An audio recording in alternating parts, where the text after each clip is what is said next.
പാതിവീര തട്ടിപ്പ് വീരൻ നജീബ് കാന്തപുരം വീണ ജോർജ് കൊടുക്കണ മറുപടി കേട്ടില്ല.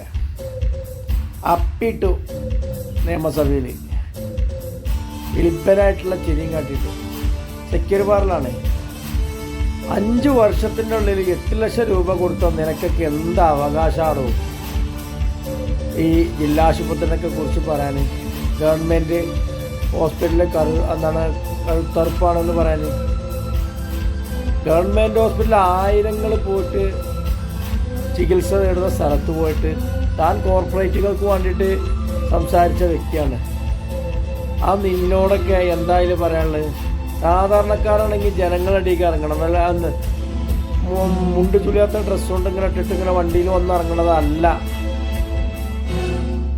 ഒരു രാഷ്ട്രീയ നേതാവ്. സാധാരണക്കാരൻ്റെ അടിയിലേക്ക് ഇറങ്ങി ചെല്ലണം. അപ്പോഴേ മനസ്സിലാവുള്ളൂ. ഈ വീഡിയോ ഒന്നും കണ്ടോക്കാണ്. ആളുകളെ പറ്റിച്ചുകൊണ്ട് മാത്രം ജീവിക്കുന്ന ഒരു ഉടായിപ്പ് MLA.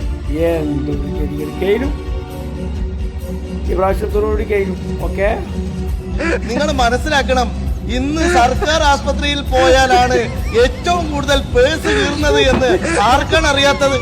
എത്ര ഹോസ്പിറ്റൽ ഗൈനക്കോളജിസ്റ്റിന്റെ പക്ഷെ അവിടെ ഒരു പ്രസവം പോലും ഒരു സിസേറിയൻ പോലും നടക്കുന്നില്ല.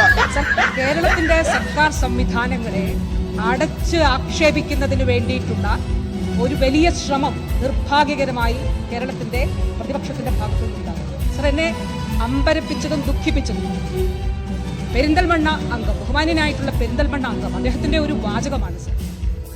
അദ്ദേഹം ഈ സഭയിൽ പറയുകയാണ് സർക്കാർ ആശുപത്രികളെക്കാൾ ചെലവ് കുറവ് പുറത്താണ് എന്നുള്ളത്. സർ, ആരെ സഹായിക്കാനാണ് സർ അത്? സാർ, കേരളത്തിലെ സർക്കാർ ആശുപത്രികളിൽ പ്രസവം നടക്കുന്നില്ല എന്ന് അദ്ദേഹം പറയുകയാണ്. സർ, അദ്ദേഹം അത് പിൻവലിക്കണം. സാർ, നവോത്ഥാന കാലഘട്ടത്തിൽ തുടങ്ങി സാർ ആദ്യത്തെ സർക്കാരിന്റെ VMSന്റെ കാലഘട്ടത്തിൽ ഈ സഭ പാസാക്കിയ സാർവത്രിക വിദ്യാഭ്യാസ നിയമം ഉൾപ്പെടെയുള്ള വിപ്ലവകരങ്ങളായിട്ടുള്ള നിയമനിർമ്മാണങ്ങളിലൂടെ നാം ആർജിച്ച വിദ്യാഭ്യാസ മുന്നേറ്റത്തിലൂടെയും സാമൂഹ്യ മുന്നേറ്റത്തിലൂടെയും രൂപപ്പെട്ടതാണ് സാർ കേരളത്തിന്റെ പൊതുജനാരോഗ്യ സംവിധാനം. ആ സംവിധാനത്തെ ഈ നിലയിലാക്കിയതിൽ ഒരുപാട് പേരുടെ വിയർപ്പൊഴുക്കിയിട്ടുണ്ട് സാർ.